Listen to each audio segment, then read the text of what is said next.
नमस्कार, good morning India के इस खास शो में आपका बहुत बहुत स्वागत है। मैं हूं आपके साथ जया कौशिक त्रिवेदी। सबसे पहले बात करते हैं टीवी रेटिंग्स के साथ छेड़छाड़ की खबर से।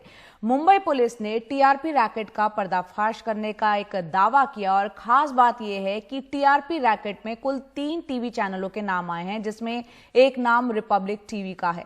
मुंबई पुलिस आयुक्त परमबीर सिंह ने खुद प्रेस कॉन्फ्रेंस कर इस घोटाले का खुलासा किया। मुंबई पुलिस कमिश्नर ने कहा कि चैनलों के बैंक अकाउंट्स की भी जांच की जाएगी और हम ये भी देख रहे हैं कि जो फर्जी टीआरपी से विज्ञापन मिले थे वो पैसा अपराध का हिस्सा माना जाएगा या नहीं। टीवी इतिहास में ऐसा पहली बार हो रहा था। न्यूज चैनल पर टेलीविजन रेटिंग पॉइंट्स में धांधली के गंभीर केस का खुलासा करने खुद पुलिस कमिश्नर आए। सिंह ने इस रैकेट में 3 चैनलों पर शामिल होने के आरोप लगाए हैं, जिसमें सबसे बड़ा नाम रिपब्लिक टीवी का है। मुंबई पुलिस आयुक्त ने दावा किया कि 2 चैनलों फक्त मराठी और बॉक्स सिनेमा के मालिकों को गिरफ्तार कर लिया गया है और रिपब्लिक टीवी की जांच चल रही है। फक्त मराठी एंड बॉक्स सिनेमा के ओनर्स को ऑलरेडी अरेस्ट कर लिया गया है और अब हमारे जो गुने के इन्वेस्टिगेशन में जो अब सामने आ रहे हैं वो रिपब्लिक टीवी के वहाँ काम करने वाले लोग या उस कंपनी के डायरेक्टर्स या प्रमोटर्स इन्वॉल्व होने के चांसेस हैं। आगे का इन्वेस्टिगेशन उसके हिसाब से रिपब्लिक टेलीविज़न के डायरेक्टर्स, प्रमोटर्स या बाकी जो लोग इसमें इन्वॉल्व हैं उनके खिलाफ आगे का इन्वेस्टिगेशन किया जा रहा है। पुलिस के मुताबिक फर्जी टीआरपी रैकेट की सूचना मिलने पर सबसे पहले विशाल भंडारी नामक शख्स पकड़ में आया। विशाल टीआरपी एजेंसी बार के लिए काम करने वाली एजेंसी हंसा का कर्मचारी रह चुका है और उसे कहां-कहां बैरोमीटर लगे हैं ये पता था। दूसरे आरोपी संजू राव के साथ मिलकर उसने फर्जी टीआरपी का खेल शुरू किया। जिस घर में बैरोमीटर लगा था वहां जाकर उन्हें रिपब्लिक टीवी और बाकी के 2 चैनल देखने के लिए महीने का 400 रुपया देने का लालच दिया। मैंने बताया मुंबई में करीब 2000 या उससे कुछ कम टोटल हाउस होल्ड्स को सिलेक्ट किया गया था, लेकिन ये इन्फॉर्मेशन जो कॉन्फिडेंशियल इन्फॉर्मेशन है वहाँ से निकाल कर खरीद कर उसका इस्तेमाल गैर इस्तेमाल टीआरपी बढ़ाने के लिए किया गया। करीब 400-500 इस प्रकार के कुछ 100 रुपए प्रत्येक हाउस होल्ड को दिए जाते थे। पुलिस मामले में अब तक कुल 4 लोगों को गिरफ्तार कर चुकी है। बार्क और हंसा एजेंसी के साथ कुछ घरवालों के बयान भी लिए गए हैं, जिन्हें रिपब्लिक और दूसरे आरोपी चैनलों को देखने का प्रलोभन दिया गया था।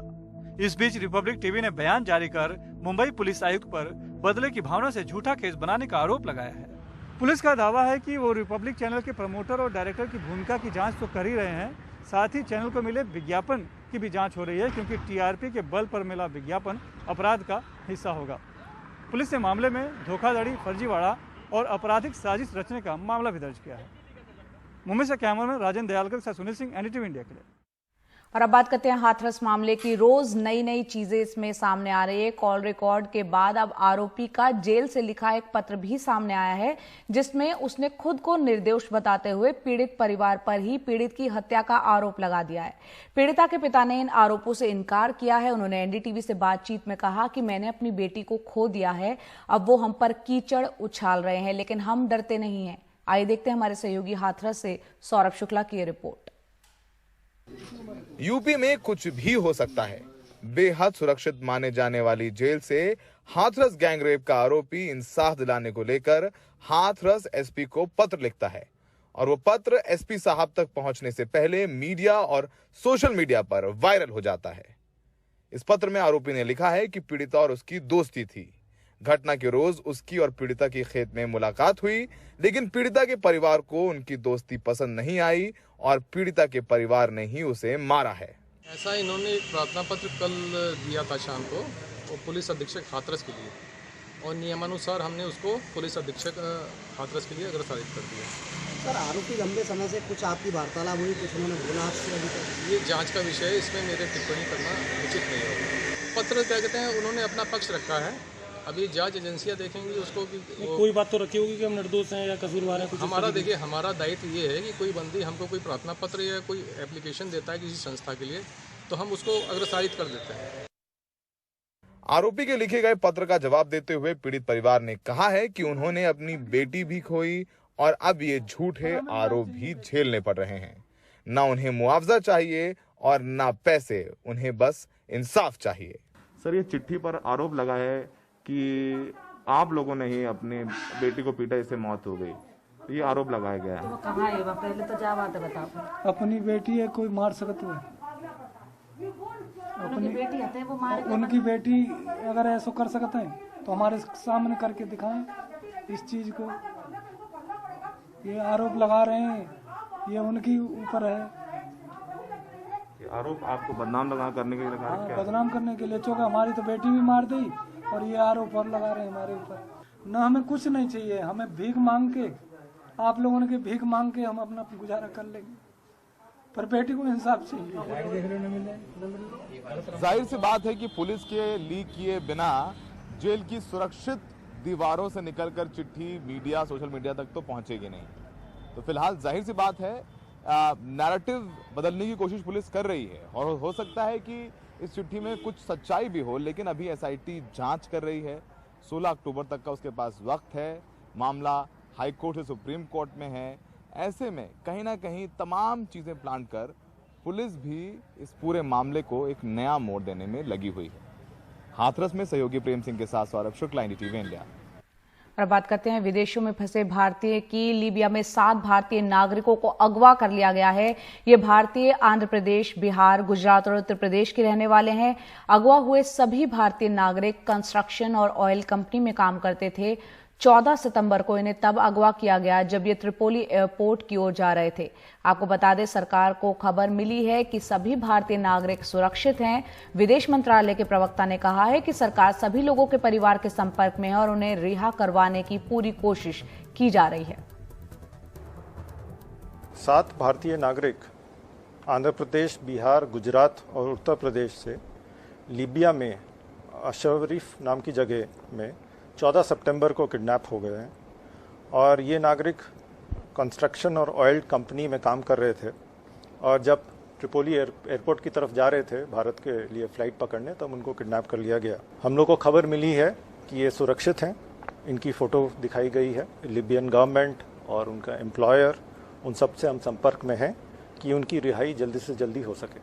भीमा कोरेगांव मामला एक बार फिर सुर्खियों में। इसको लेकर हुई गिरफ्तारियां जो है उन पर कई बार सवाल उठाए जा चुके हैं और अब खबर आई है कि दिल्ली से एनआईए टीम ने फादर स्टेन स्वामी को रांची के नामकुंड थाना क्षेत्र स्थित उनके घर से कल रात गिरफ्तार किया है। खबर है कि आज एनआईए कोर्ट में उन्हें पेश किया जाएगा। उनको ट्रांजिट रिमांड पर दिल्ली लाया जा सकता है।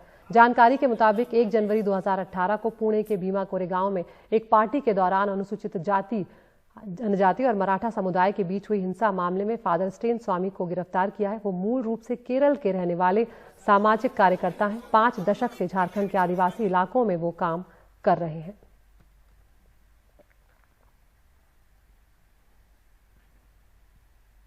और अब खबर कोरोना से जुड़ी हुई। हाल ही में स्वास्थ्य मंत्रालय की तरफ से आयुर्वेदिक दवाओं को कोरोना के लिए मंजूरी दी गई, उन्हें कारगर भी माना गया। अब इंडियन मेडिकल एसोसिएशन केंद्र सरकार के इस फैसले से नाराज है। आयुर्वेद और योग से कोरोना वायरस का इलाज करने के ऐलान से नाराज इंडियन मेडिकल एसोसिएशन ने सवाल यहां पर पूछे हैं केंद्र सरकार से कि आखिर किस बिना पर यह फैसला लिया गया, और ये भी पूछा है कि आखिर कितने जो मंत्री हैं उन लोगों ने इस तरह की दवाओं का सेवन किया है जो कोरोना से पीड़ित थे।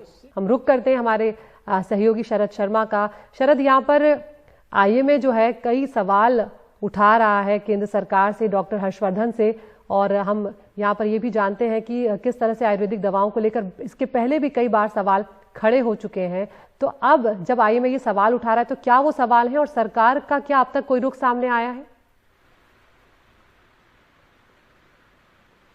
देखिए, मूल रूप से इंडियन मेडिकल एसोसिएशन जो देश में डॉक्टर्स की सबसे बड़ी बॉडी है, वो ये सवाल उठा रही है कि साइंस ये कहता है कि आप कोई भी अगर क्लेम करते हैं तो उसको ऐसा दोहराया जा सके कि उसमें कोई विवाद ना हो, और दूसरा डबल ब्लाइंड कंट्रोल स्टडीज, यानी कि आप जब किसी के रिसर्च करते हैं, स्टडी करते हैं, तो 2 तरह की आप स्टडी करते हैं एक साथ में। जैसे कि प्लाज्मा में हमने देखा कि कुछ लोगों को प्लाज्मा दिया गया और कुछ लोगों को प्लाज्मा नहीं दिया गया, तो दोनों के ऊपर स्टडी की गई।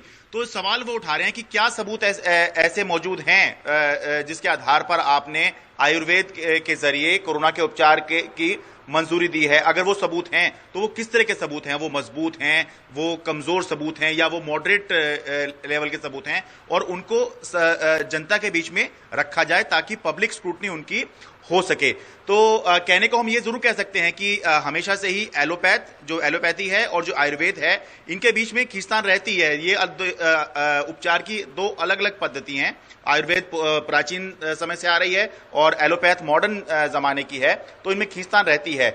लेकिन ये बेहतर होगा कि जो डॉक्टर हर्षवर्धन हैं, जो केंद्र सरकार है, वो डॉक्टर्स के सवालों का जवाब दे, क्योंकि अगर वो जवाब देते हैं और ऐसे पर्याप्त सबूत जनता के बीच में रखते हैं जिससे साबित हो कि हाँ, जो सरकार ने फैसला किया है वो एक सबूत पर आधारित है, एविडेंस बेस्ड है, जैसे कि सरकार ने क्लेम किया है, तो न सिर्फ जो देश के डॉक्टर्स हैं उनके मन की जिज्ञासा शांत होगी, बल्कि दुनिया में भी जो है इसका एक अच्छा मैसेज जाएगा कि भारत ने जो है आयुर्वेद से कोरोना के उपचार के तरीके जो हैं खोज लिए हैं।